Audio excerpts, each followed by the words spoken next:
A few of the founders I've backed are scrappy.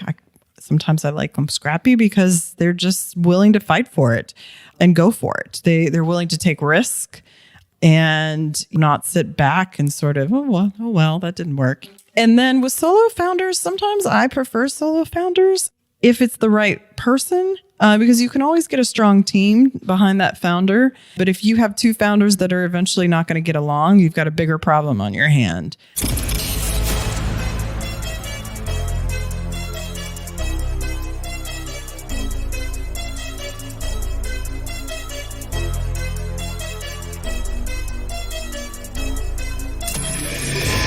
This is the Maverick Show, where you'll meet today's most interesting real estate investors, entrepreneurs, and world travelers, and learn the strategies and tactics they use to succeed. And now, here's your host, Matt Bowles. Hey everybody, it's Matt Bowles. Welcome to the Maverick Show. My guest today is Jennifer McGee. She is the founder and owner of Retail in the City, an architecture and design company based in New York City. Over the past 10 years, Jennifer has designed and planned over 10 million square feet of retail space for over 100 different clients, including widely recognized and acclaimed projects such as the duty-free shops at JFK Airport in New York City, Saks Off 5th department stores, Barnes & Noble bookstores, the Sharper Image, and many others that you would definitely know. She has also designed millions of square footage of retail space outside the U.S. in countries ranging from Russia to China to the Caribbean island of Barbados. She has built her business so that she can run it from anywhere in the world with total location independence, and she has used that to travel to over 70 countries. She is also an angel investor and an advisor to startups. Now, if you missed the first conversation with Jennifer, that is episode number 5 of the Maverick Show. Would encourage you definitely to check that one out. We went through a lot of her background story and her entrepreneurial journey. We're going to go into a whole bunch of other stuff on this episode as well. Since we initially met and recorded the first interview on the remote year program, we have subsequently had tons of travel adventures together around the world, and it's always a pleasure to welcome Jennifer back to the show. So good to have you back, Jennifer. Thank you for having me back, Matt. I am super excited for this. We need to set the scene here to start off. We have just opened a bottle of South African Pinotage, and that's very fitting because we are doing this interview live in person in Cape Town, South Africa. That's right. We've been here for about 7 weeks together. You've been here longer than I, but we've overlapped here for about 7 weeks. It's been amazing. Cape Town is always incredible. I lived here for about 5 weeks back in 2015, so always good to be back. Finally got the Table Mountain hike in this time, and the super highlight of my trip is that it was my birthday just last week, and you organized an amazing trip with our friends out to the Stellenbosch wine country, one of the most beautiful wine regions in the world, and it was a completely epic day. So thank you for organizing that.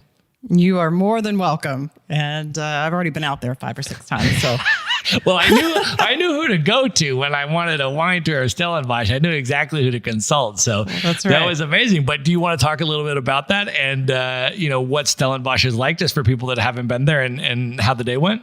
Well, I think I took you to the 2 best vineyards out in Stellenbosch, one for lunch and the second for exclusive wine tasting. But Stellenbosch is just absolutely beautiful wine country. I think it puts Sonoma and Napa to shame. It's just, there's over 100 different wineries out there. You can spend a few days, all day, a week, 2 weeks, and still not get to see them all and try them all. Obviously, South Africa is known for its Pinotage, and it's a beautiful wine. That's a specific grape from this region. And we got to go out, enjoy, and you bought us probably the most premier wine in all of Stellenbosch. That was a pretty amazing story how that came about as well. Well, we saw your negotiating skills come into life with our friend Agatha. Yes, indeed. We should probably tell that story if you want to share exactly how that came about, because we did end up buying. This was an amazing sales demonstration, I felt. I mean, I feel like we was a bunch of entrepreneurs that we all own businesses, we're all in sales. And I feel like we were all blown away by what happened, and we ended up buying the most expensive wine that was available. That's right. Well, Matt kind of set the stage, I believe, when he kind of showed up to the winery and decided to do the more high-end wine tasting. So Agatha was basically there to walk us through, and couldn't help but, I guess, I don't know, have a direct one-on-one with you, Matt, and convince you to take the high road. Because she came over and she was amazing, very unassuming, came over and basically gave us the menus for the wine tasting. There's basically two choices. And she goes, this is our iconic tasting. This is the high-end tasting. And this is the less expensive tasting. And I basically looked at her and I said, Agatha, first of all, it's my birthday. And second of all, we didn't come all the way to Stellenbosch to mess around. We're going to do the iconic tasting. Sort of as a joke. And she just looked at me. She goes, okay. So she walks away in preparation for our tasting. And then without saying a word, she comes back and she puts a bottle in front of me on the table. And this is a bottle that's, in a sort of case, right? And she just puts it there. And she goes, I heard that you didn't come to Stellenbosch to mess around. So I thought you'd like to see the premier wine that we have at this vineyard. It's right there. I'll just leave it there for you to take a look at. And walks away. It was one of the most beautiful sales moves that I have seen. She was humorous. She was slightly sarcastic, but she was also responding to me and playing on that. And all of us were there sitting around, and everybody loved it when she did that, of course. And so then I asked her how much it was, and she told me. And of course, and then I checked it on Vivino, on the Vivino app to see what it was. And the vineyard price was actually about almost half price, or at least a third cheaper than the store price, which would then, of course, be, 3 times that in the restaurant. And I was then able to have sort of an ongoing negotiation with her as we were doing the tastings. And eventually I was able to negotiate about a 20% discount off that bottle. And so I felt that based on her sales skills, and also the fact that I really did want to try the best wine in Stellenbosch, and it was my birthday, and I wanted to have all of us have that experience together, so we ended up getting it, and it was amazing. And she put it in this super elaborate decanter, and it was a whole kind of show, and it was a super special day. So that was an awesome part of it. That's right. And the rest of the vineyard tours went out the door. Amazing. And then that was, it was hard to top that, although for the dinner was crazy. You took me to an incredible restaurant. We went to an incredible restaurant with our friends, and it was about a 6-course preset chef tasting menu. And the chef actually came out and hung out with us, and he was Italian, but had moved and lived and really developed a lot of his culinary skills in Sao Paulo, Brazil, which was incredible because, for those that don't know, Sao Paulo is one of the top culinary cities in the world. So, by the way, is Cape Town, which is where he is now. Outside Cape Town and Stellenbosch, but this is as well. And so he's gone from Italy to Sao Paulo to Cape Town, and he did this amazing sort of fusion of Italian and Brazilian and other cuisines, which was just insane. So the whole day in terms of food and wine, one of the best days of all time, for sure. Hands down, yes. Yeah. No doubt. Now, we have had, we're in Cape Town now, we've been here for 7 weeks or so, but since the last interview, we have had such a number of incredible adventures together. We were on remote year at the time, and shortly after the last interview, I feel like it was probably only a month or so after the last interview, you became a remote year legend. You remember this. You became a remote year legend, and I feel like we need to publicly share the story of how you became a remote year legend. This happened in Lisbon, Portugal, where we were for a month. And I'm going to let you tell the story. As I recall, you just went out to get a cup of coffee. It was something simple like that, yeah. I did. It was a Saturday. I do remember that. And just wanted to take some time in the morning and, have my morning cup of coffee and, sit outside. The weather was kind of nice, and take in the scene and sort of figure out what I was going to do for the day and what I wanted to see and where I wanted to go. And I mean, before I knew it, I was chasing two robbers down through the streets of Portugal. One of them had basically come up from behind me, grabbed my phone right out of my hand and took off. And in a split second, I leaped over the table, left everything, my purse, all my rest of my money behind, and took off after them. There were two of them. And I rounded the first corner, chasing them because, this is what you do. And they were standing about halfway down the block. They were standing. The reason is nobody usually chases them. And they looked up at me and they kind of looked at each other. I'm running at this point towards them. And, they had this kind of look. I felt like they shared this look like, oh, you mean we actually have to run? And they started taking off.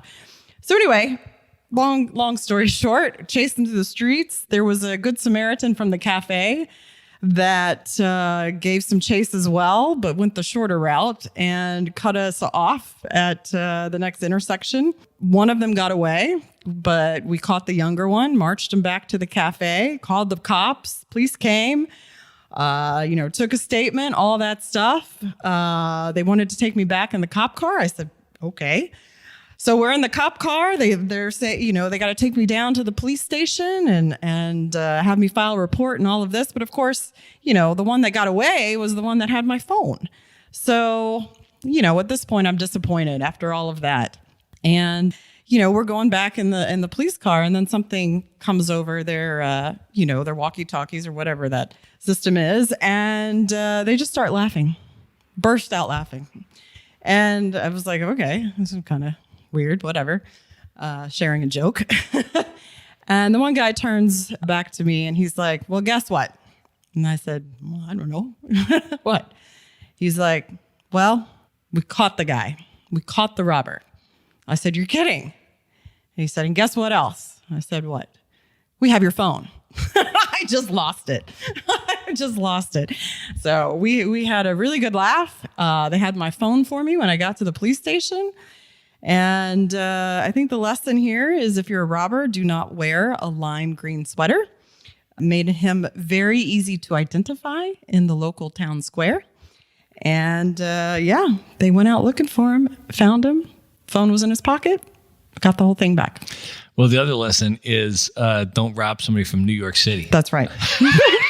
You posted that. You posted the story on your Facebook page, and all of your Facebook fans were like, New York City, what? That's how we do. You rob somebody from New York, they're going to chase you, they're going to catch you, and they're going to get their phone back. We don't like having our phones taken. We really don't. So amazing. The remote year was completely an incredible series of adventures. I mean, one of the other things that we did, which was one of the highlights of my year that you and I did together, was our side trip to Bolivia. Amazing. Which was, I feel like, and in part it was amazing because I really didn't know what to expect exactly. And it's just one of those countries which, especially if you're coming from the United States, I feel there's just so little information about it. It's not a high profile tourist destination. And I had never really talked to anybody that had been there or had done it. And I just didn't know what to expect. And we went for about 8 nights with a group. And I mean, it was just like my mind was blown. But what was do you wanted to share a little bit about what we did in Bolivia and what your perception of it was? Well, Bolivia was just fascinating, I think, because we actually went to some of the cities as well. So we chose to go to La Paz, which is one of the highest altitude cities in the world, if not the highest. It is mind-blowing. I mean, it is built in the mountains, on the mountains. You actually land at the airport higher up than you do in, coming down into the actual city. So you actually take a cab down into the city from the airport, which is just kind of bizarre.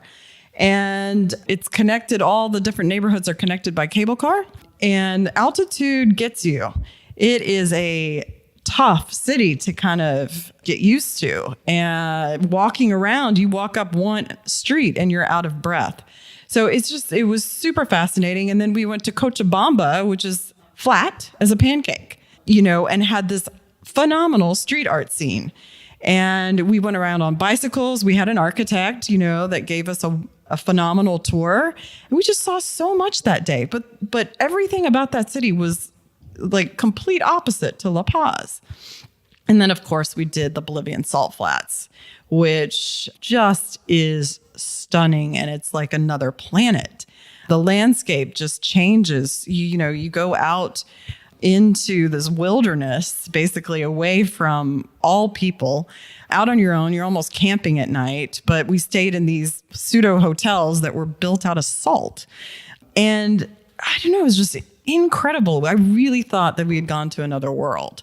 And the landscape just changed so dramatically from one day to the next. You don't hear about Bolivia at all back in the US. Most of the people that we met were Europeans. And there is a visa fee for Americans that come in. So I think, that's a bit of a deterrent for some. But it is worth the effort by all means. Just a beautiful, beautiful country. Yeah, it is I think it is my highest recommendation in South America for people to do is to go to Bolivia, take a minimum of a week and do all the stuff that we did, which in addition to those, the other day in Bolivia that was amazingly special for me, and one of my best days, I think, of the whole year, was when our group did a mountain bike trip down the world's most dangerous road.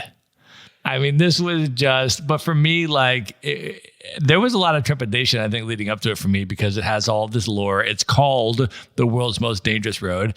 And it's, a 1 car length wide road that has 1,000-foot drop off and no guardrail. So, fair. So there was a bit of trepidation because I'm not like a serious, experienced, regular mountain biker, but I had heard that this experience, like a 60-kilometer downhill ride, takes the whole day, was truly a real legitimate bucket list, like once in a lifetime experience. And so I really wanted to do it. And I was just so blown away. Like it was such an emotionally moving day, just in terms of for me, just like the whole experience and everything that we saw. It was just, I still think about that day. It was incredible. Yeah. The views and just the whole process of them taking us up to the top and then us working our way down. And yeah, it was incredible. And it is the most dangerous road because it does have the most deaths. Once upon a time, when it was used as a way to basically cross the mountains, cars would pass by each other. And a lot of times they would end up, pushing each other off. And so it was just considered, it was, in fact, that deadly. It was, but now they've created a bypass road for cars that are, so mostly cars don't drive on it anymore. It's mostly just for mountain bikers and that kind of stuff. And of course, they've guided trips. You would go down with a professional guide. And by the way, when you go down and you go with a professional guide, the mountain bikes they give you are like $5,000 Kona suspension mountain bikes. Like I've never been anywhere near a bike, let alone ridden a bike that was of that caliber. Like it was quite extraordinary. But, the super professional guides, and they take you, it's very safe. They take groups down every day. They've been doing it for 10 years. The company we were with, 7 days a week. They're super professional and it's quite safe as long as you, go with a guide and take the precautions. But it was just extraordinary. Like the scenery was insane. You start in the top where it's cold and you have all your gloves and hat and winter gear on. And then as you descend, it gets warmer. And by the time you're at the bottom, you're in shorts and you're in a rainforest. That's so true. And you saw like the most beautiful scenery you'll ever see on your way. That's right. You have to peel the layers off, I tell you. So amazing. So that was really a big highlight for me. We did a whole bunch of stuff too in South America. We went skiing in Bariloche and the Lakes District, and we did, I had all kinds of amazing adventures. But what was cool for me too about remote year was like the post remote year experience also. Like you're with the same group, right? So this is a professional work travel program where we had 40 plus people travel the world together for a year, and remote year, the company takes care of accommodations and airfare and co-working space and everything. So those are working professionals that traveling the world and seeing the world and living as a community and working, and so forth. And we did that for a year. And then at the end, it was really sad. Like, it was a very emotional departure for me to leave the group and not be with the same people that I was with every day for the last year. But the post-remote year experience that they've developed has been quite incredible. Can you talk a little bit about what they call the citizen program? When you finish the remote year program as an alumni, they call you a citizen of the remote nation, and what that experience has been like for you. Yeah, I think, it's a real perk of the remote year program because, as a citizen, you basically have access, to any of the cities in which they are based, and you can, sign up for a month to stay with them, especially if they have an active group in town.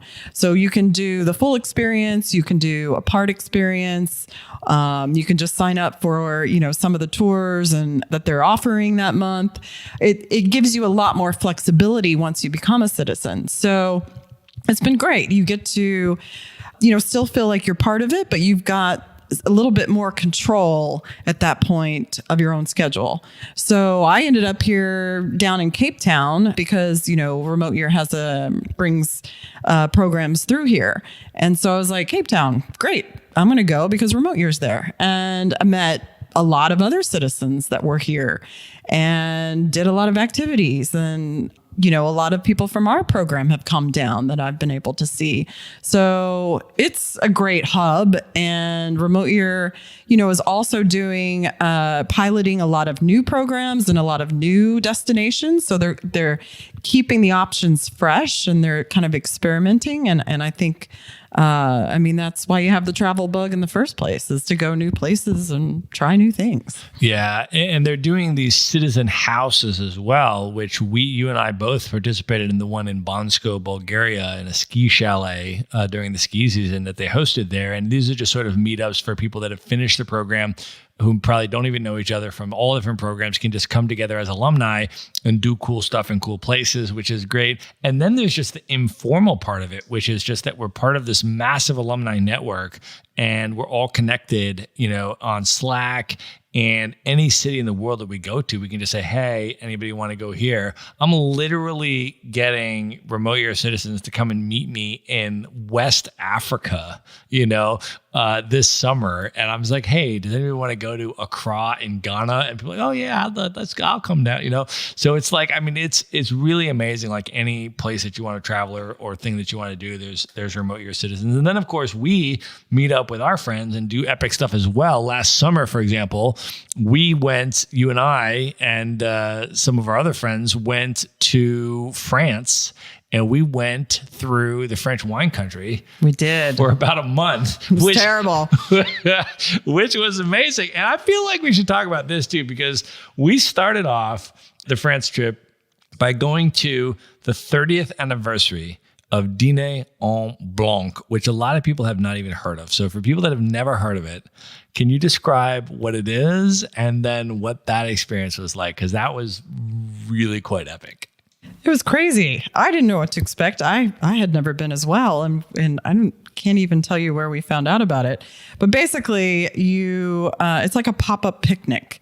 And, you're not even told where to go.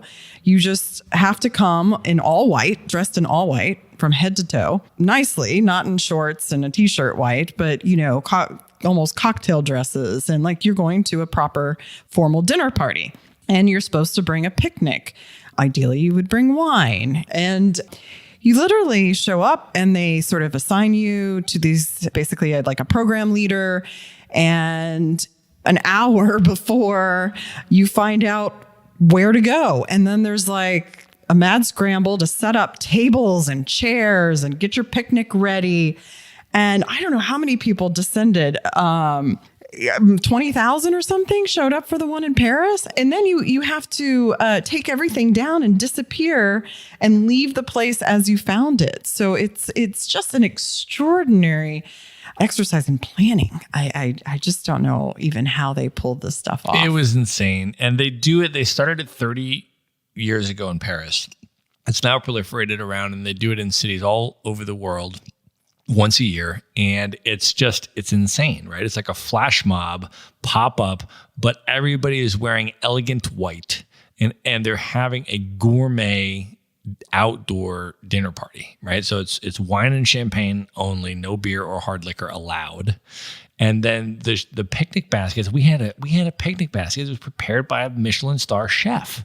And this is our picnic basket. And then we had like a bottle of Chateau Neuf de Pop and a bottle of Burgundy. And like, this was our dinner. We're dressed in this elegant white gear. And so are the thousands of other people that have just popped up on this lawn to have an outdoor dinner party. And then 4 hours later, everything's broken down as if nobody had been there. I mean, it was absolutely amazing. Yeah. Like I said, I don't know how it even manifests. It's just crazy. It was crazy. So we did that, and then we went to a wine festival in Bordeaux, which they have only once every 2 years, which was also, I thought, completely insane. I assumed that if it was a wine festival in Bordeaux, which is probably the world's most famous wine region, and they only do it once every 2 years, that it would be pretty crazy. But it was really beyond my expectations. Like, for example, they're like, oh yeah, there's a fireworks display tonight. So I go now, every night, actually. Every night. Now, I have seen some pretty epic fireworks display, I feel, in my time. I mean, I've been to like Washington, D.C. on July 4th, and and you see like whatever, this kind of like really what you think is pretty epic fireworks display. I've seen nothing like this fireworks display. And then I Googled it. I was like, what is going on here? Like, what is the deal? I mean, set to music. I mean, just like exponentially more elaborate than anything I'd ever seen. And it was done and put on by the company that is the preeminent fireworks company in the world that did the fireworks display at the London Olympics and like that caliber of stuff. So it was like that. And then they had all of the tall ships that were in the harbor, and the fireworks were going on in the background, and everybody was drinking wine down the waterfront. And it was mind-blowing, I thought. Oh, it was beautifully choreographed. I mean, just the music took it to a whole different level. I don't think I've ever been at a fireworks show with music like that. I mean, it was just stunning. I wish we had gone every night, because they did it over multiple nights. Yeah, it was crazy. And then we went to the premier wine tasting event, which was where they had about 100 Grand Cru wineries descend on Bordeaux from different appellations and brought 2 vintages each. So there's literally 200 wines that you could taste, which some people, they give you, I mean, this is like a serious wine tasting, right? Which is hilarious, because we roll in. I don't know how they let their riffraff in, right? But like, like we roll in and we're just like, oh, there's like a whole bunch of great wine. Cool. Let's try this. Let's try that. But there's like people there, they got like notebooks, and they're like taking notes on each of the 200 wines, and they're sipping it, and they're spitting it in the spit buckets. I was going to say, those spit buckets actually got used. We're like, we've never seen anyone use a spit bucket. Why would you do that? Well, when you're tasting 200 different bottles of wine and you're taking notes on each one, you got to remember what it tastes like and what the difference is. I guess that's why you use it. But it was kind of hilarious, because there was all of these like super professional like wine buyers and stuff like that were like sampling all the different wines from all these different Bordeaux area appellations, and then like we just roll in, we just like go into the different ones and try the different wines. Yeah, we're like, I'll take that one. That one looks good. Try that, maybe. It was so amazing. So the Bordeaux was amazing, and then we went to Burgundy, which was really very different from Bordeaux. We drove the Route des Grands Crus, which is the really famous stretch of the most famous wine vineyards there in Côte de Beaune and Côte de Nuits. And I thought that was just insane. I mean, you're talking about an area of the world where first of all, you're talking about a completely medieval like villages, which are like, thousands of year old wine cellars you're doing these tastings in. And it was really like tiny towns where there's maybe like 400 residents, but 40 wineries, and it was just like, it's literally the birthplace of the Pinot Noir grape, right? Like literally the origin of that. And it was crazy. I mean, I thought Burgundy was one of the most beautiful wine regions I'd ever seen. Absolutely stunning. Yeah. And we tried some phenomenal wines there. So much so that I bought a case. Yeah.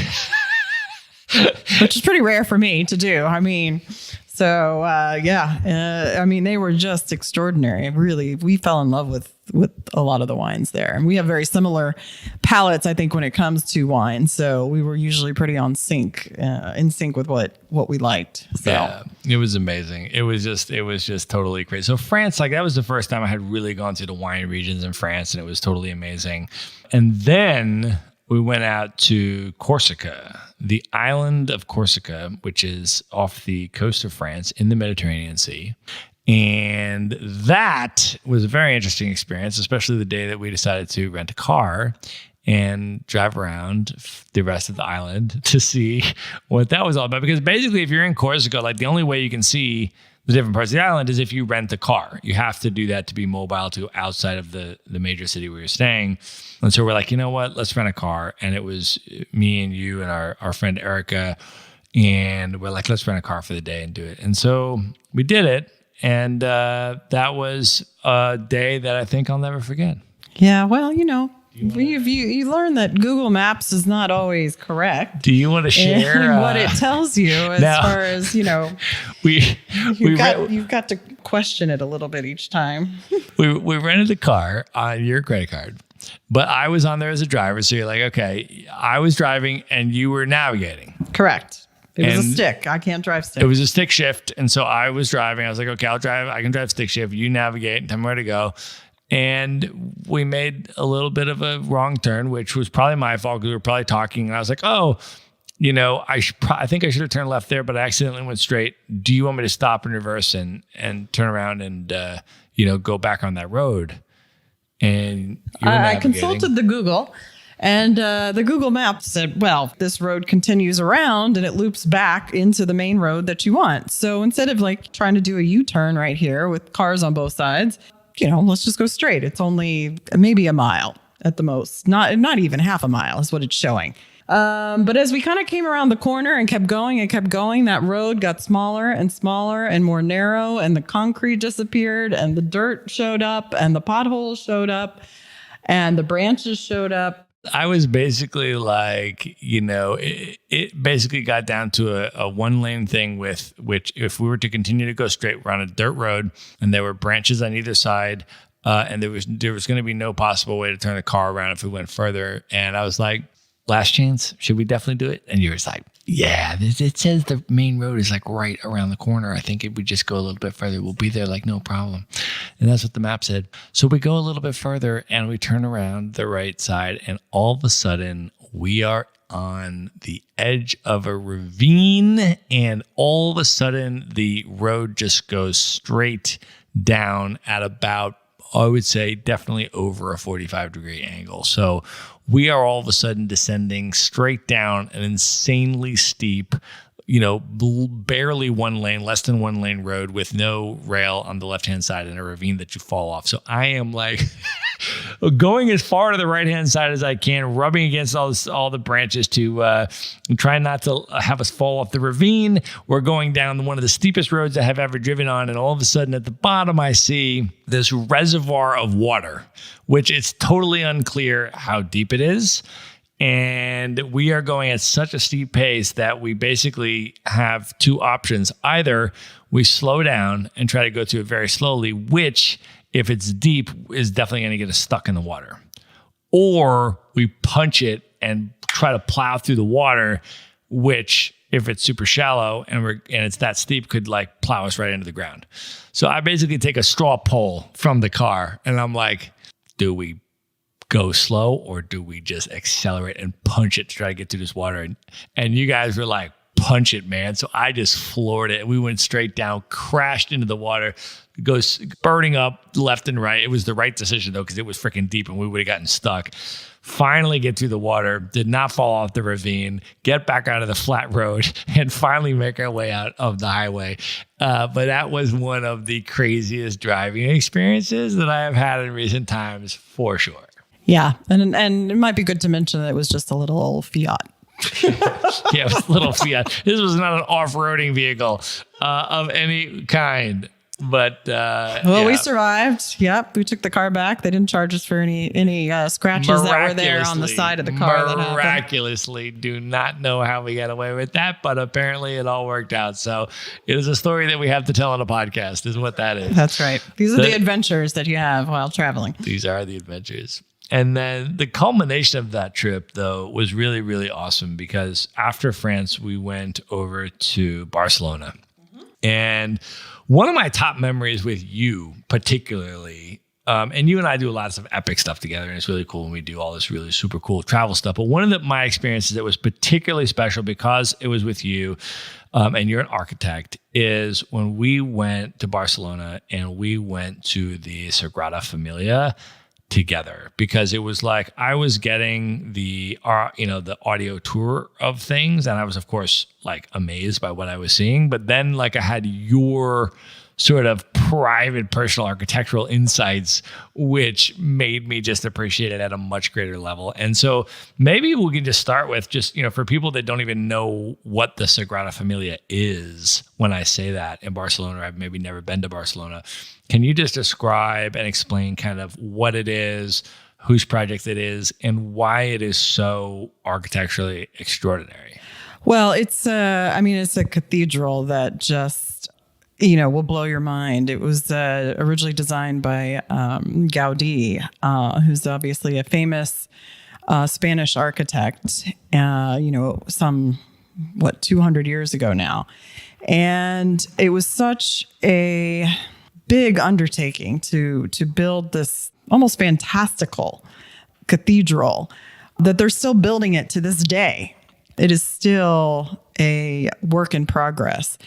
And Gaudí was just so imaginative. I mean, this thing is like a sandcastle. It is just the way it was conceived is so complex. It broke all kinds of tradition with what a cathedral should be and how it should be built. I mean, his arch systems and buttresses and just everything about it is extraordinary. We kind of take it for granted. I mean, you walk in and you feel like you're in this 3D like magical world that he's created. And it's just an extraordinary legacy that he left. And so when we walk through it, I mean, the natural light that comes pouring through the stained glass windows, I mean, he conceived that exactly how that would be and designed those panels. I mean, he designed down to the infinite, little detail that you see. And of course, I mean, it's still being built, way after his death. So he's never been able to realize, this masterpiece. But it's extraordinary. And yeah, I mean, we had a blast kind of walking through there and exploring before they kicked us out finally. But an absolute gem of a place. And of course, there's so many masterpieces by Gaudí in Barcelona that it's worth going and doing a whole tour, just an architectural tour of his work in Barcelona. For sure it is. And the Sagrada Familia was like, I mean, that was his, real, true, preeminent, piece.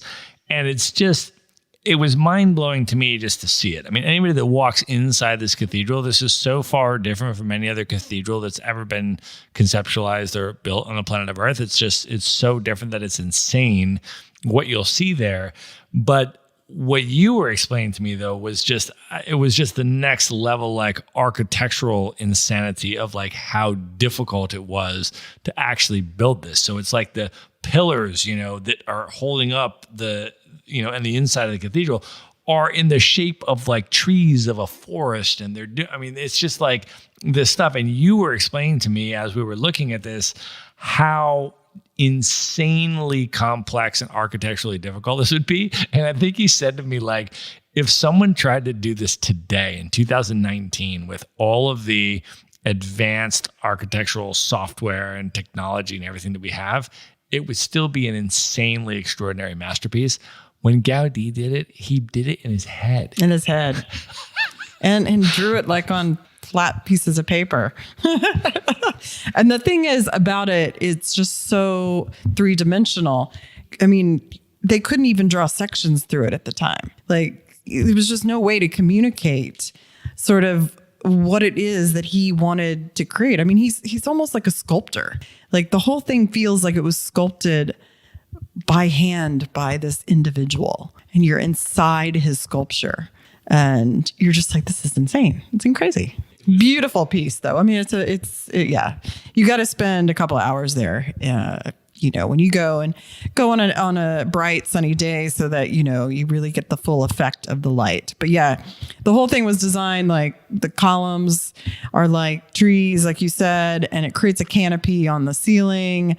And I mean, every little thing was thought about. So it's extraordinary. Yeah, totally amazing. Well, let's use that as sort of an architectural transition. One of the other really cool things that has happened since the last interview is you got invited by the American Institute of Architects to be on a Women in Architecture panel in New York City. And I know that one of the things that the other architects are very interested in on that panel is how in the world you built your business and run your business and operate as an architect and an owner of an architecture company while you're traveling the world to all of these epic locations. But I would love for you to talk about, the experience on that panel and what it was like. Well, I'm still considered a novelty for sure. It was a great experience. I had to cut our travel short that summer in order to go back to New York to be on this panel, but felt like it was worth doing. And it was on a great panel with some other extraordinary women. All of us had our own practices. That was sort of the similarity and the thing that tied us together. But we all presented basically, how we ran our businesses, what kind of projects we did. And really, I just spoke about working remotely and how to do it. And as an architect, how to set up your practice that way. And I mean, yeah, tons of questions about, what kind of communication software do you use for this? How do you project manage your team remotely? How do you work on different time zones? How do you deal with not being on site? Surely, you have to show up and see what's happening. How do you find out, how do you get your information otherwise? All of these kinds of things. So, I mean, in my industry, it's still pretty rare, I think, for an architectural firm or a design firm to set up the way that I have. So it was a great opportunity to share some ideas with others and have some conversations about how that could be done. And, hopefully I can do more of those kind of speaking engagements. And what were some of the answers, do you think, like that people were looking for? And what were some of the concepts that you shared that would be valuable to, let's say, architectural entrepreneurs that are looking to do this? Well, I think we just forget how much the value of the internet, really. I mean, Google Earth is a huge asset for us. I can go to most properties and look at it from an exterior, but also an interior point of view. Remember, I do a lot of retail. And so a lot of retail stores have been mapped, the interior have been mapped. And I can pull up the interior of that store as well as the exterior. So it's just, I can see it. I can go into it. I can turn around in it. It's like being there. In fact, it's probably better than being there because I can reference it, over and over again. I'm trained to think spatially. So for me, just doing Google Earth and seeing it on a computer, I feel like I'm there. I can translate that. Other people cannot, but I find that very easy to do. And then tools like I think I had mentioned when I, was with you last time, box.com has been just our go-to collaboration platform. And so I shared a lot about how I set up a project on that and how I kind of manage, that it's not something that was ever designed for architects. It's designed for people in all different industries, but I've found that its system is great. You see previews, it's image-based. You can leave comments for your team. I mean, you can invite clients to it. I mean, I use it also similar to Dropbox and upload things and let clients come in, download files directly. Yeah. And then, with the video conferencing software that's out there, whether it's GoToMeeting or Join Me or Google Hangouts, I mean, there's so many. I mean, we can set up a call. You can see everybody's face. You can talk about the issues. And, the teams are spread out these days. So clients don't have time to meet you in person a lot of the times, because we do work across the US. It's not just in New York. So if they were going to meet with us, they'd have the expense of flying us out there, putting us up, entertaining us for 2 to 3 days, walking us through things. I mean, people are busy, to be honest, it takes, an hour, 2 hours, maybe once every 2 weeks to touch base. It saves a lot of time. So if you can convince a client that that's the way to go, it's ideal. Yeah, I think a lot of those lessons are very applicable to other industries as well. A lot of people, it's really just about thinking creatively and strategically about how to build a remote infrastructure, even if your business, like an architecture design company, is not in a space that is traditionally virtual, right? Like Maverick Investor Group is a real estate brokerage, right? People are like, how in the world would you build and run a real estate brokerage without being there on the ground? That's crazy. How is that possible? And people ask you the same question. How can you possibly run an architecture company without being there? And so, I think and there's a lot of other industries, for entrepreneurs that are in spaces and building businesses in areas that are not traditionally virtual. There are so many answers if you just reverse engineer your business plan and think strategically about and ask yourself the question, not if, not can I do it, but how can I do it? And then all of a sudden, there's a lot of answers, which is what people were able to ask you on the panel, and you were able to tell them. That's right. That's right. And I have crossed paths with a few, others that have been doing it remote, but sort of within the larger sort of design and building industry. So I've come across an urban designer. I've come across a landscape designer doing things remotely, cost estimator on the construction side, people in the supply business that are doing sales. So, there's still a lot of opportunity.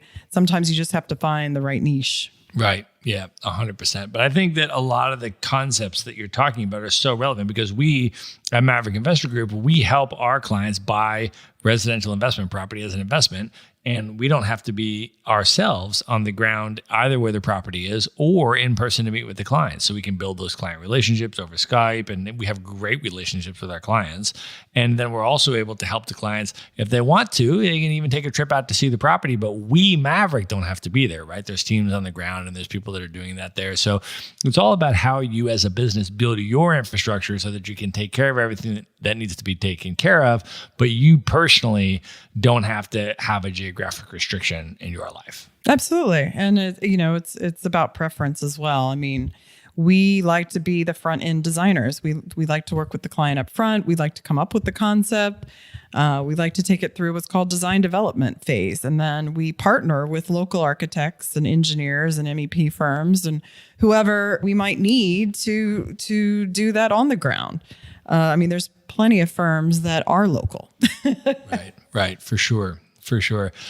So the other thing I really want to talk to you about that we didn't get into at all on the last episode, and you and I have been talking about a lot since then, is your angel investing that you're doing. And I want to get into that a little bit. And maybe can you just start by talking about what is angel investing? What is an angel investor? And what are those sort of opportunities like, just to set the context? Sure. So an angel investor, typically is an investor that comes in to fund a startup somewhere between the friends and family round, but before the VCs come in. So an angel investor is typically an individual, usually with either high net worth or with a certain income every year, that is looking to make returns on their investment by backing different startups. And so that's really it. It's a very simple term. It's kind of the word, I think angel came in as kind of like a lifesaver. When you've run out of money, you've run out of your family and friends, and they're tired of you asking for money. It's the person that comes in and saves you from that. Right. More or less. Right. So, and just to give people context, how much would an angel investment normally be, or what would be kind of the range that like an angel investor would normally put into a startup at that super early stage? Honestly, completely varies. I mean, it can be as low as $5,000 all the way up to, $250,000, $500,000.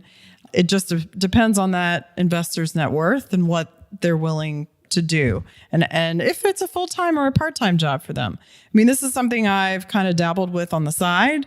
It's not my full-time job. I mean, I have a business to run myself, but there are kind of full-time angel investors that's all they do. They meet with different startups and founders, and that's it. They literally, I'm just constantly doing that and investing their money and then getting those returns and reinvesting a lot. So that's a different ballgame. Yeah, for sure. So let me ask you this, just as a baseline question, because you are an entrepreneur and you founded and built and bootstrapped your own business. You did not seek outside investment money from angels or venture capitalists or anyone else, but you do invest yourself in other startups that are seeking angel investment money. So I guess the first question I want to ask you is, what types of businesses, or when should a business, or how should a startup founder or an entrepreneur think about whether they should bootstrap their business or whether they should seek investment money like from an angel? I mean, it's a hard question because, businesses can fit into so many different categories. My very first startup, which I think I'd mentioned on the last podcast, which failed, was one that we went to seek funding for. So a lot of, I went through sort of the fundraising process, friends and family, we got seed money before we failed. So I kind of understood how that worked, and our goal was to scale it. The current business, that I run today is a service business. You'll never get funding beyond friends and family for that because it's not really scalable. It fits into a different category. So yeah, you have to evaluate what the company is. If it has big exponential potential, angel investors are just typically the first ones you go to before moving on to VC level or institutional funding. You can go after angel and then call it quits after that if you get your business to profitability, and perhaps you can't scale it much more than that. But you can pitch angels with an idea. I mean, if you think it's a good idea, you flushed it out, some angels will put money into that. And then others, they want to see traction. So you're going to have to find your own way to get to a point where you build a product or that you can actually sell and show that you have customers. And until you get to that point, those angels are not going to invest. So it varies widely across the spectrum. That's about all I can say. Okay, yeah. So when you personally are evaluating a investment opportunity for deciding whether or not you're going to invest your money in a startup and be an angel investor in this company or not, what are you looking for personally? What are sort of your evaluative criteria that would green light for you to say, yep, I'm definitely investing in this company? Well, one, obviously I have to like the idea, but a lot of that has to do with, do I see value in the idea? Do I see that there's a market for the idea? Would I use the product? Does it make sense to me? Do I understand the product? If I don't understand it, I'm not going to invest in it. And it has to relate to interests of mine. So a lot of the companies I invest in usually are somehow either tied to real estate or, buildings, architecture, design, or they're related to retail, or they might be related. I'm big into sustainability, so they might be green concepts. So they're somehow related to my personal interest. I don't invest in things that are outside of that. Just doesn't make sense. I don't have any expertise in those kind of fields outside of that. And then it has to be a phenomenal team or person, if it's a single founder. So I have to feel confident that that team and that founder are going to do everything they can to make this company work. And then I have to see that it has the potential to scale. It's not just a one-off or that they can only sell in a particular market. It's something that, has the potential to catch on and really grow and expand. So yeah, that's my main criteria. When you're at the early stage of investment, I mean, you can pore over numbers all you like, but I mean, it's too early. You really, a lot of it's, you're going on your gut as to whether you think the company has potential or not. And if you're willing to invest, that's really all you have to go on. The numbers don't mean a lot. They're just forecasts. So yeah. And so that's really it. And I'm not an active investor in that. This is not my full-time job. So most of the time I do referral only. Somebody has to refer a founding company to me or a startup to me for me to take a look. And a lot of times the referrals I get, it's because it's an interest of mine. Right. That makes sense. Now, can you talk about, and this was interesting because you mentioned this to me the other day. I thought it was very interesting. You said that startups and startup founders might not necessarily take angel money from every investor. They're actually looking for certain characteristics of an investor to accept their money. And there might be investors that they wouldn't necessarily want that particular person involved with their company. Can you talk about what makes a good angel investor from the perspective of a founder? Yes. I run a business. My wealth is generated from basically my business. So I understand what that means to run a business and to sort of generate your own income to play with. So some people inherit money and that are in the angel game and didn't really ever work for it. And the number of angels I've even interacted with, I often am like, oh, wow, I wouldn't want them on my team. My goodness, they seem to be out of touch with the reality a bit. Okay. So yeah, founders have to be a little bit careful because there is a sense with some angels that they're just doing it for, they just have so much money that they're just out there kind of throwing it around, and it's a bit of an ego trip, and they have more questions for the founders, and they bug them a lot and they want answers a lot. And, they're just not adding value themselves. They're not helping the founder succeed. They're just kind of bothering them a lot. So anyway, founders do have to be a little bit, if you've also got an angel that really has a strong idea about where the company wants to go, and that's not in alignment with where the founder wants to take it, that's a red flag. You don't want to be fighting with somebody that invested in your company. You want them 100% behind you. That's just a waste of a lot of time and effort. And then once you take their money, they're in it, and so you're going to have to deal with them for the long haul. So yeah, it's a risk too if an entrepreneur takes on somebody that's, not the right fit.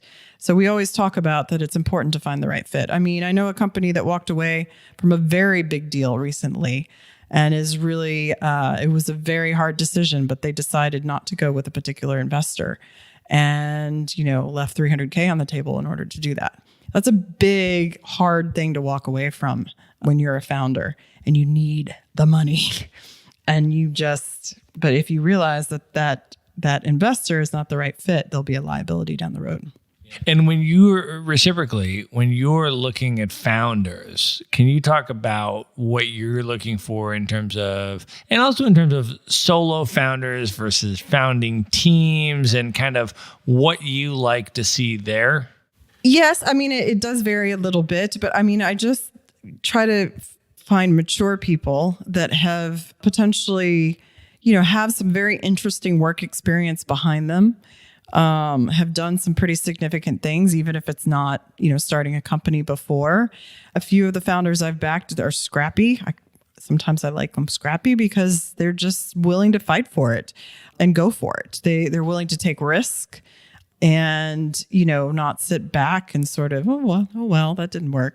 So, and then with solo founders, sometimes I prefer solo founders if it's the right person, because you can always get a strong team behind that founder.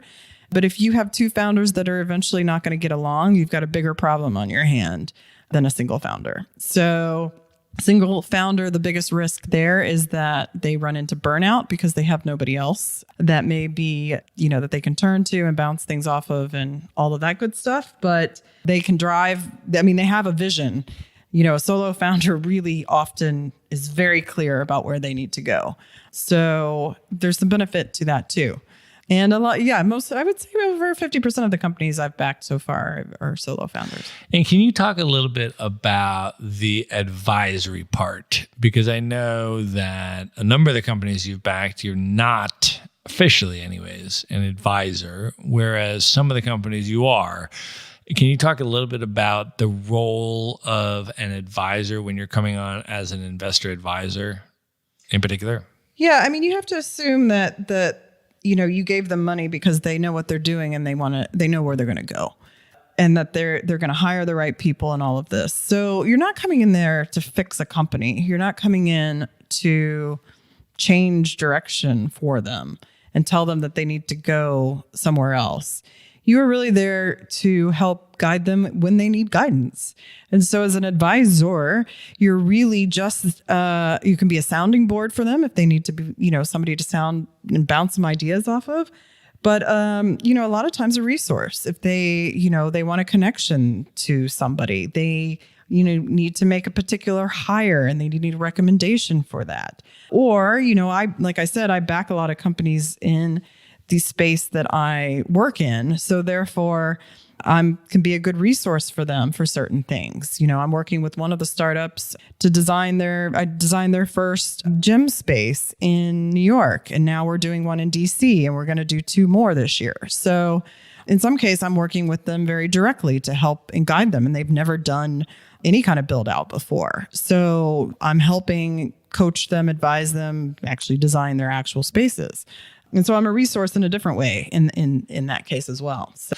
As you have been an angel investor now for all these different types of companies, including in different industries and spaces, and you've gotten a view into the inner workings of these different startups, and some of them have been more successful than others. Some of them have been less successful. Some of them have run into more problems. Some of them have been able to navigate their way out of them and so forth. As you've been doing this, you've been getting such an insight into them, not just to your own company and your own entrepreneurial experience, but all of these other different types of companies. What have been some of the observations that you've had and some of the lessons that you've taken away from these experiences, just in terms of what are some of the business challenges that founders and startups run up against, and what has kind of been the ways that maybe some of them have effectively navigated them and other ones have sort of succumbed to them? I think the biggest challenge for most founders is just the fundraising process itself.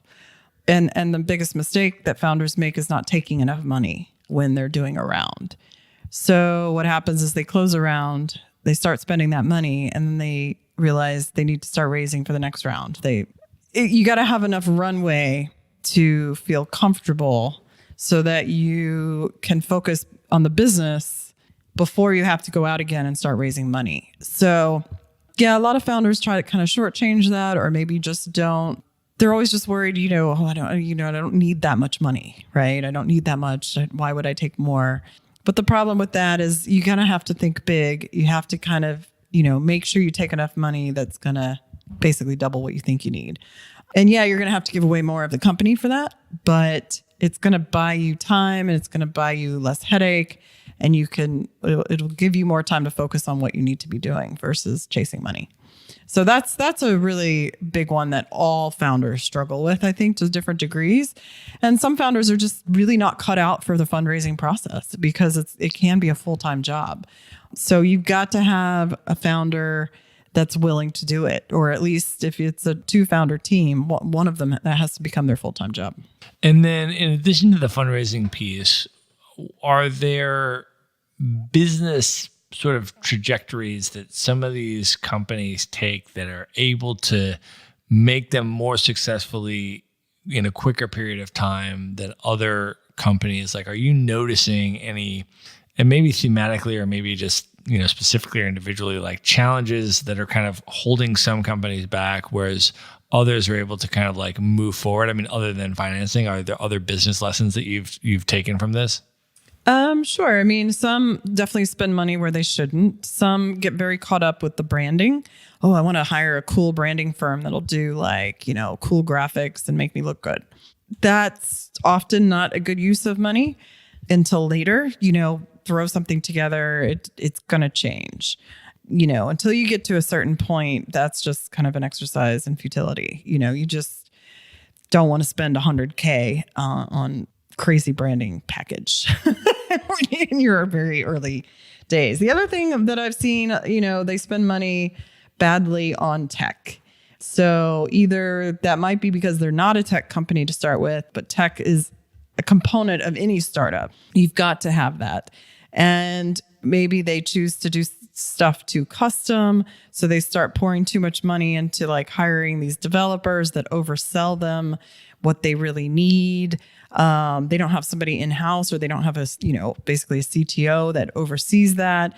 There's a lot they go sideways, with the tech piece of the business, whatever that may be. And so that's a real challenge too, because they can start over many a times. And I mean, and if they are mainly a online business, they have to get that right, because they'll lose customers. They won't be able to compete. I mean, and so a lot of it comes down to hiring the right talent and getting access to the right talent. And in order to get the right talent, you have to be able to pay them. And so that goes back to the whole fundraising thing. You have to have money in order to do that, et cetera, et cetera. So this is sort of the challenges that, they often run into. What tips do you have or suggestions do you have based on your observations and experiences in terms of mitigating the phenomena of founder burnout? I feel like as entrepreneurs, all of us run this crazy burnout risk where it's just a grueling slog. And a lot of times it's just really grueling for a really long period of time. And you alluded to founder burnout potential earlier. And so I just wonder if you have any insights or thoughts on being self-aware and preemptively having mitigation strategies for your own burnout. Do you have thoughts on that? Thoughts on your own burnout. It happens more with solo founders for sure, because they are carrying the full weight of the company on their shoulders. In that case, we try to get or encourage them to get a team behind them as fast as possible, and usually a right-hand person, and that right-hand person doesn't really need a label like CTO or whatever they are. It's just somebody that supports the person in the key role and can start and trust them enough so that they can start to pass some of those responsibilities off. Those responsibilities may get passed off again, but it's just the founder needs to have a way to get rid of that stuff. Otherwise, it just circles back and they get snowed under with the pressure of having to manage everything. And then obviously, the stronger the core team is, the better they do, because then the founder can focus on what they need to be doing. And they get the right people to take that responsibility off of them. For every company, it's different who they need, but yeah. And the best founders are the ones that walk away at the end of the day and check out and go off and do different things and have a life. They take the company farther faster, to be honest. That's really good advice. Awesome. All right. Jennifer, at this point, are you ready for the lightning round? Do I have a choice? I'm ready. She's ready. Let's do it. The lightning round. Okay. What is one, you've been to over 70 countries now, which is more than me. What is one travel hack that you can share that you use when you travel? I book everything last minute. I only book one-way flights. I try to build a lot of flexibility into my travel. I don't know if that's what you would call a hack or not. It's a style of travel. I will say that. I don't like to over plan my travel because I don't know if I'm going to like or dislike a place when I get there. So if I've committed to going somewhere for 8 weeks and I get there and within the first 2 weeks, I'm like, well, it was great, but I'm kind of ready to move on. Then that kind of throws a lot of things off. So I find there's so many amazing last minute travel deals that it's almost easier to sort of plan and leave things a little bit to the last minute because Airbnb starts dropping their prices a lot of times. If you're not going at a prime season to a certain location, you know, you can get some amazing apartments. I mean, here in Cape Town, we're here off season. The apartments are like almost half the price. I mean, the place I'm staying next month, they offered 35% off the apartment for the month. Great. I'll take that. You know? So I don't know. I just feel like there's some real advantages in doing that. So that's my, I don't know, as a travel hack as much as a sense of style. So style. Well, I feel like it is, because I feel like you do get a lot of last minute travel deals. And if you're willing to book last minute, a lot of times there are opportunities where if something hasn't sold, then they're willing to give you a deal on it. Everything from Airbnb apartment rentals to flights to, you know, all sorts of other things. So there are definitely last minute deals available if you're willing to travel that way. Yeah. And you can negotiate with an Airbnb host. You know, you reach out to them in advance, say, I'm looking at your property for these days. Can you do me a better deal? Sometimes they will. Absolutely. Yeah. Especially if you're staying long-term like you and you're saying, hey, I'll book it for a month. You know, what kind of deal can you give me? Awesome. Next question. What is one tip that you have for staying fit while traveling? You are someone who definitely is into fitness. And a lot of people ask this, you know, like, I'm traveling around a lot. How do you stay fit while you're traveling? Well, pretty much the same way I stayed fit while living in New York, which is you walk or you bike everywhere. So I'm a city dweller, city living. I mean, most locations that I pick to travel to are cities. And so to me, staying fit is a lot about just integrating it into your daily routine. It's not necessarily about, oh my God, I have to go find a gym. I need to join a gym.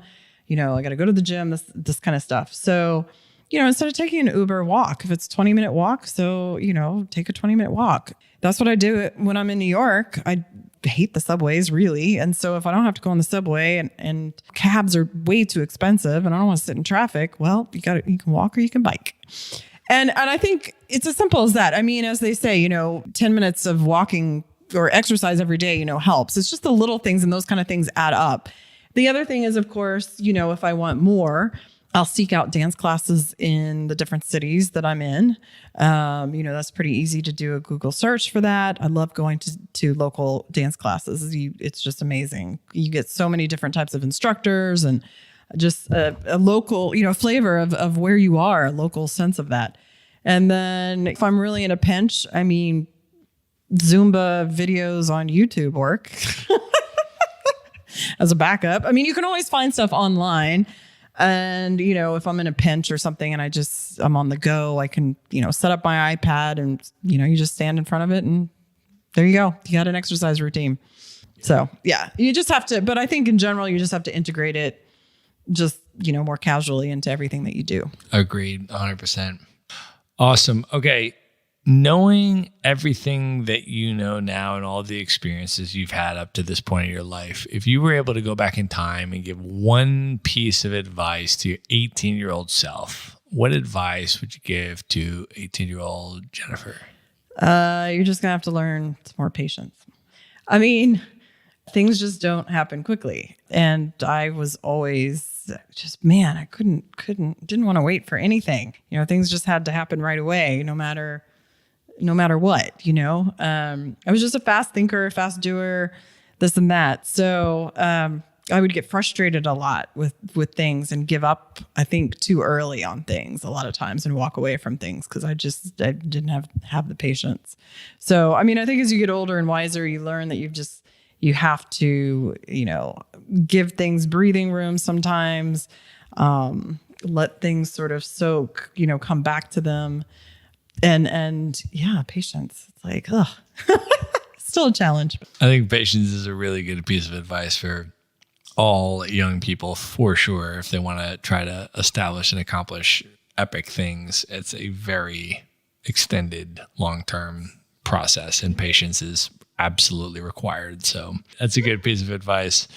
All right. So on the last episode, I asked you your top bucket list travel destinations, and I think you've knocked them all out at this point. You were talking about the Galapagos Islands, which you and I actually did together, which was insanely epic. Well, we did it on a boat. We did. You know how I feel about boats. I do. You feel very favorably about boats, about all things boats.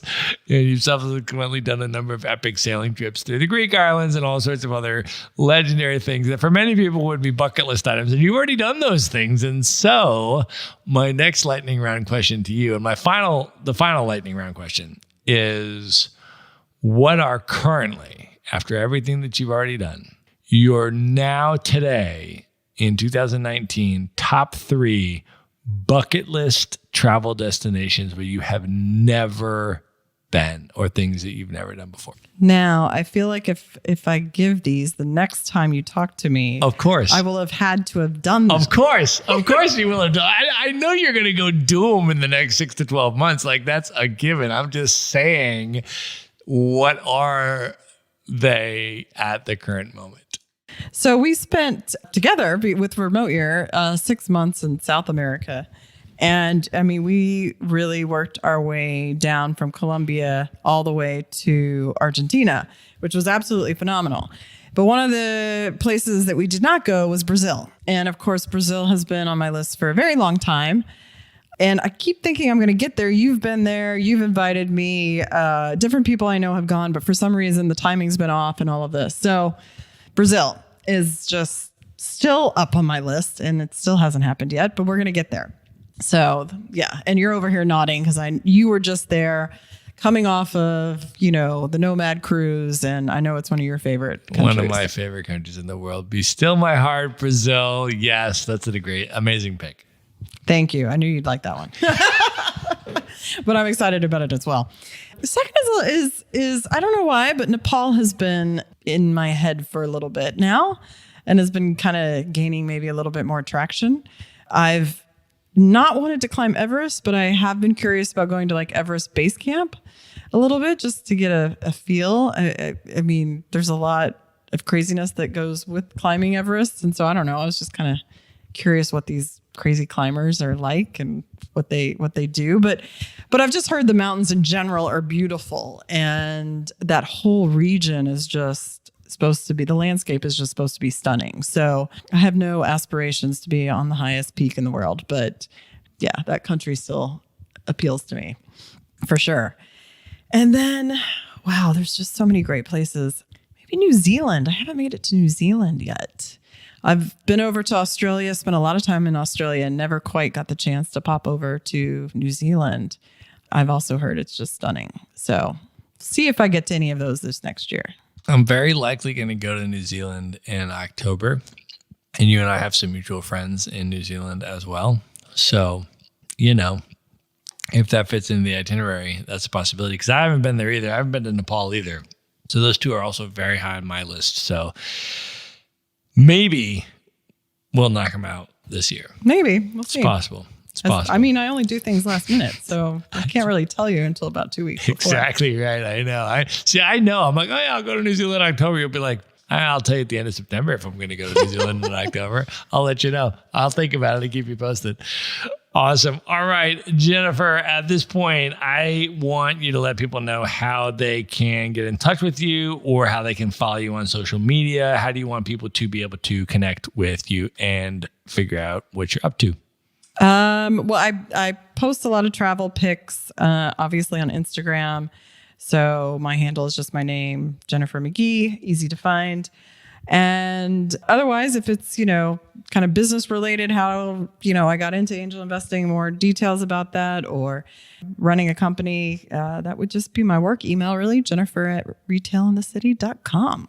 Retailinthecity.com, which also is a website you should check out, because it's a really awesome website and an awesome business. And so even if you're not looking to be a customer of the business, just as an entrepreneur, you should really check out Retail in the City and just see what they've done and how they've done it, because it's pretty freaking epic. And I think there's a lot of things that different entrepreneurs can take from what you've done in their own industries and that kind of stuff. So we will link all of this stuff up in the show notes so you can connect with Jennifer and get all of her recommendations and direct links to everything at themaverickshow.com. Jennifer, as always, so amazing. Thank you for being on the show again. Well, thank you, Matt, and we'll see you somewhere else in the world. All right. Good night, everybody. Be sure to visit the show notes page at themaverickshow.com for direct links to all the books, people, and resources mentioned in this episode. You'll find all that and much more at themaverickshow.com. Learn how Maverick Investor Group can help you buy cash flowing rental properties in the best U.S. real estate markets, regardless of where you live. Schedule a free phone consult today at themaverickshow.com/consult. Now you can buy rental properties with tenants and local property management in place, so you don't have to be a landlord or a rehabber. To get your questions answered and discuss how Maverick Investor Group can help you meet your real estate investing goals, schedule your free phone consult today at themaverickshow.com/consult. If you like podcasts, you will love audiobooks, and you can get your first one for free at themaverickshow.com/audiobook. Whether you want the latest best-selling novels or books on investing, business, or travel, try your first audiobook for free at themaverickshow.com/audiobook.